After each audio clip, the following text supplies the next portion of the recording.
Je filme. Bouge pas, ça je filme. Si je bouge plus, t'es foutu. Voilà. Ah, j'ai retiré mes lunettes. Pour faire un peu poète. Là, c'est parfait. Tu veux que je mette les yeux au plafond, au sol? Pardon? Non, dans la lumière, c'est pas mal comme ça. Les yeux dans la lumière. C'est effrayant. C'est effrayant. Dis-moi tout. Tu montes ou pas? Ou c'est direct? Tu sais brut? Souvent, c'est direct. D'accord. Donc dis-moi, je sais pas, lance-moi un petit peu. On est quel jour aujourd'hui? Ça, c'est une question profonde. On est le lendemain d'hier. Ah bon? Oui. On est le lendemain d'hier. Non, mais hier, on avait parlé... les gens ont l'impression que l'écriture, c'est un truc abstrait, où t'es assis, où t'es... Comment dire... tu bouges pas, quoi. Il n'y a pas de corps, en fait. Et puis, il y a ton nom sur un livre, et ça circule, soi-disant. Et il y a une espèce d'aura, comme ça, de l'écrivain ou du poète. Une aura, enfin, en même temps... pas exagéré parce que c'est pas, on n'est pas, les écrivains sont pas si visibles que ça, ils disparaissent derrière leur livre, dans leur livre. Mais ce que je trouvais sympathique dans notre conversation nocturne, c'est cette idée du corps dans l'écriture. Moi j'ai vraiment l'impression, c'est vraiment une idée que je creuse depuis c'est un sillon que je creuse depuis pas mal d'années, l'impression de ce corps dilaté dans l'écriture. Effectivement, comme dans une méditation assise, je suis assis comme ça, 1 heure ou 2 ou 3. Il y a ce mouvement violent, concentré sur les 3 doigts de la main, de cette énergie de l'esprit, de la pensée qui se canalise juste sur ce point d'incandescence là. Parce qu'on pourrait tenir son crayon comme ça. Moi, je vois mon fils qui tient son crayon ici. Enfin voilà, déjà espèce de discipline qui nous a obligés à faire ce triangle de 3 doigts. Et puis, j'écris pas pour les autres, j'écris pas pour être connu, j'écris pas pour gagner de l'argent. C'est vraiment des idées débiles.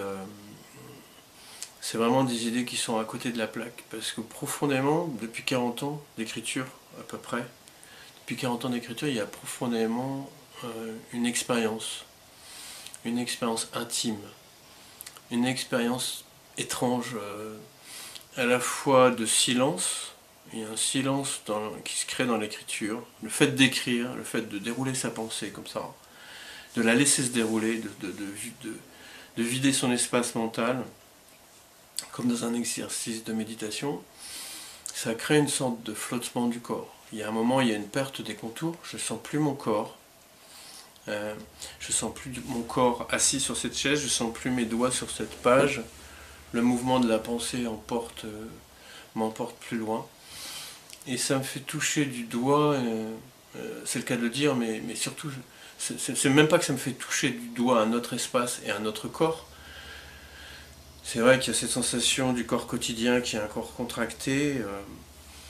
Pour la vie sociale, on a un corps contracté, efficace, sans trop d'émotions. Bonjour, au revoir, on parle, on communique, on consomme. Donc le corps est contracté dans son action. Et là, dans l'écriture, comme dans une méditation, comme dans une forme de prière, mais laïque, le corps se dilate. Et en plus, ce mouvement de contraction, des dilatations, de contraction et d'expansion, c'est un mouvement... Il paraît que l'univers est en expansion. D'ailleurs, c'est une idée incroyable à imaginer. Comment on peut imaginer que quelque chose d'infini continue de se dilater? Comment on peut... C'est inconcevable, sauf dans ce moment intime de l'écriture où moi je sens cette expansion. Comme je la sens dans ma respiration, contraction, expansion, les battements du cœur, tout le corps est déjà dans ce rythme de contraction et d'expansion. Et dans l'écriture, à un moment donné, c'est comme une espèce d'éclosion, une espèce de... La bulle du corps éclate, et je suis dans une expansion. Le sentiment étrange de l'écriture, Et finalement, plus que le résultat, plus que le poème, plus que le texte qui arrive, plus que l'écriture elle-même, plus que le résultat vraiment, c'est un livre avec un titre, c'est une histoire, ou c'est un poème en prose. Dans ce mouvement de gauche à droite, pour moi, c'est la recherche de cette sensation de l'éclosion d'un corps, de la bulle de mon corps qui éclate, et à un moment donné, encore plus profondément, cette chose étrange, je mets deux mots comme ça pour essayer de qualifier cette sensation, du toucher de l'infini. Je dis, mais quoi, Sampiro, il est barré, comment on peut sentir que l'infini nous touche? Mais pourtant, c'est l'expression pour moi la plus précise que j'ai trouvée. J'ai à un moment donné, physiquement, charnellement, cette sensation d'un toucher de l'infini sur ce corps éclaté. Et j'ai accédé à mon autre corps, ce que dans la religion on appelle l'âme, ou dans la philosophie l'esprit. Cette sensation de rejoindre mon corps infini. Cette sensation de rejoindre mon corps infini, elle est extrêmement agréable, elle est puissante, elle génère une sorte de bien-être. Dans la méditation, pour moi c'est un état assez profond de méditation. On peut appeler ça aussi un état de pleine conscience. Chacun trouve un langage pour nommer cet état. Et je pense qu'aussi je l'ai vécu ça assez tôt dans l'enfance. Je l'ai vécu ce sentiment du toucher de l'infini, d'expansion de mon corps. Je l'ai vécu d'abord dans ma solitude d'enfant dans la nature, où je me perdais, je m'égarais dans des grands espaces comme ça. J'avais l'impression d'être absorbé par le paysage totalement, de devenir l'arbre, le ciel, de devenir totalement... d'entrer... que tout ce paysage entre dans mon corps et que moi j'entre dans cet infini du paysage.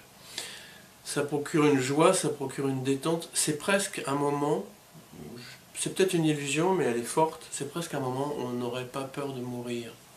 Je dirais, moi, oui, en tout cas, mourir ne me fait pas peur à ce moment-là. Il n'y a pas d'apparition d'un Dieu puissant, je ne vois pas la Vierge Marie, je ne vois pas Jésus, il n'y a même pas d'apparition d'un Dieu, il n'y a pas une figure divine derrière ça, il y a juste, dans ce toucher de l'infini, il y a un état corporel d'apaisement profond, d'accueil. Je suis accueilli par un espace infini.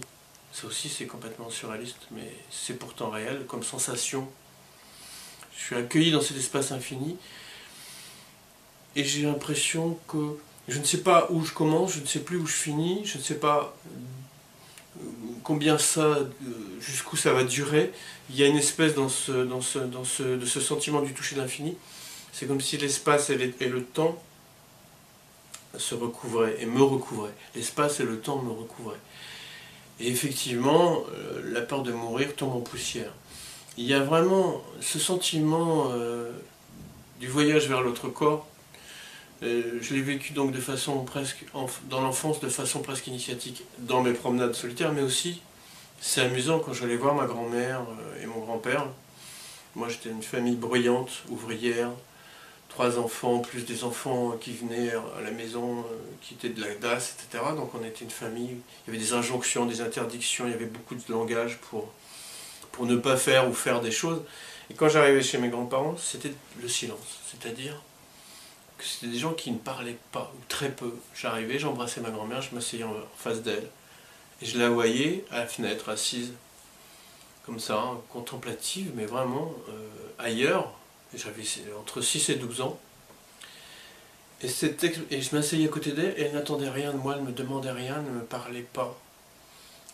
Et moi j'entrais dans son silence, qui faisait tomber le langage en poussière, et pas seulement le langage, qui faisait tomber en poussière tous les contours de la maison, les contours de la rue, tout tombait en poussière, comme ça, dans ce silence, et j'avais l'impression que ma grand-mère elle était là, son corps était là, et qu'une autre partie d'elle, mais je le vivais, c'était pas une pensée intellectuelle, une autre partie d'elle était ailleurs, était loin, était dans un ailleurs. C'est-à-dire qu'à 6 ans, entre 6 et 12 ans, je sentais palpable cet ailleurs dans le corps et le regard de ma grand-mère, qui avait les yeux qui partaient ailleurs, qui était assise en face de moi. Et c'était pas un silence de mépris, c'était pas un silence qui voulait dire je ne t'aime pas, c'était pas un silence qui voulait dire je ne te vois pas, c'était un silence de l'invisible, de l'au-delà. Cette initiation-là, mon grand-père, pareil, il m'a amené dans son atelier, me montrait, faisait des gestes sans parler.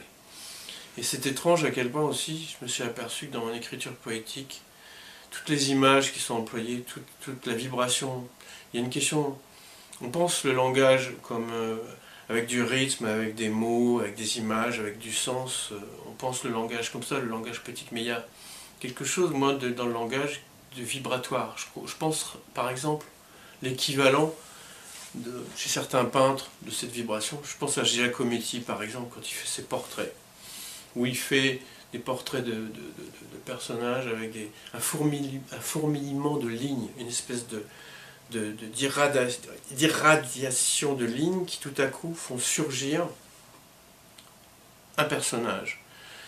Et cette vibration du dessin, elle fait apparaître quelqu'un qui est là, qui apparaît dans le dessin, et qui n'est pas là puisqu'il est en vibration.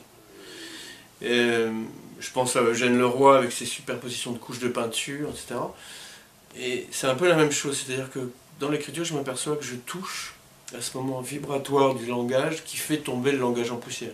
C'est très étrange d'avoir l'impression d'écrire des proses poétiques surtout pour faire tomber le langage en poussière, pour que quand on me lise, les mots tombent en poussière, à la fois dans mon texte, dans le mental de celui qui me lit, le langage tombe en poussière, et dans cette poussière, je reviens dans l'atelier de mon grand-père où il y avait des particules de poussière qui se soulevaient. Dans le rayon de soleil, je voyais ces particules de poussière, et à côté du rayon de soleil, je ne voyais rien. C'est-à-dire que les particules en suspension dans le soleil étaient visibles grâce à ce rayon de soleil.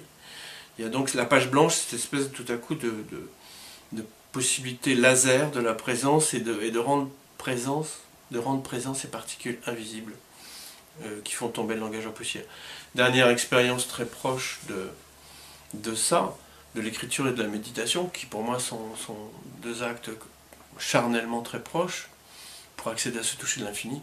Moi je suis certain que beaucoup de gens, dans cette imposture des religions, parce que les religions se contredisent dans leur désir de pouvoir, dans leur figure divine, dans cette représentation de l'infini, toutes les religions veulent avoir le dernier mot, et pourtant elles sont chargées de poésie, elles sont toutes des tentatives, mais il y a toujours une imposture, parce qu'il y a un désir de prendre le pouvoir sur la pensée de l'homme, en définissant, en donnant un visage, même s'il est innommable, même s'il est irreprésentable, n'empêche que tout le temps la religion donne un visage à cette figure du divin, cette figure du divin qui est tout simplement une figure de l'infini et d'un accès à l'infini. Dans des moments, j'étais enfant de cœur, c'est amusant, entre 12 et 16 ans, et je voulais devenir prêtre parce que j'ai vécu des moments collectifs comme ça, dans le rituel.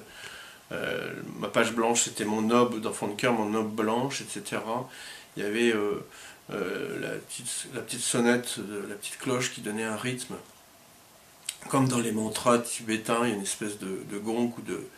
Voilà. Et dans cette prière collective, parfois dans cette messe en latin, dans une langue qui était presque une langue étrangère, comme la poésie est une langue étrangère, en fait c'est une langue qu'on réinvente dans la langue, comme si la langue se retournait dans le corps de la langue, comme un fœtus, comme un bébé qui se retourne dans le corps de sa mère, créant une onde, comme ça, une ondulation.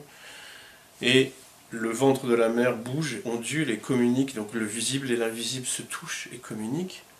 De même, dans ces prières collectives, tout à coup, je me sentais devenir les chants de messe, de devenir l'hostie, de devenir la foule. J'avais ce sentiment d'éclater, que mon corps, ma présence éclatait dans l'instant, et que je devenais ce moment collectif. Je suis certain qu'au-delà des religions, beaucoup d'hommes et de femmes viennent dans la religion chercher ce toucher de l'infini sur leur corps, et cet apaisement. Ils sont pris dans cet outil de la religion, comme moi je suis pris dans l'outil de l'écriture, et finalement l'outil importe peu. Ce sentiment du toucher de l'infini, je pense on peut le trouver en marchant des heures dans la montagne, on peut le trouver en étant assis au bord d'un lac, on peut le trouver en arrachant les mauvaises herbes de son jardin. Il faut juste être présent à l'instant, ralentir son rythme, être conscient de tous ses gestes, et tout à coup la bulle éclate, et il y a me semble-t-il, ce que j'appelle cette sensation du toucher de l'infini. Voilà, si j'ai quelque chose à dire sur l'écriture et l'importance que ça a dans ma vie, c'est cette recherche-là qui est une sorte aussi peut-être de sentiment d'immortalité.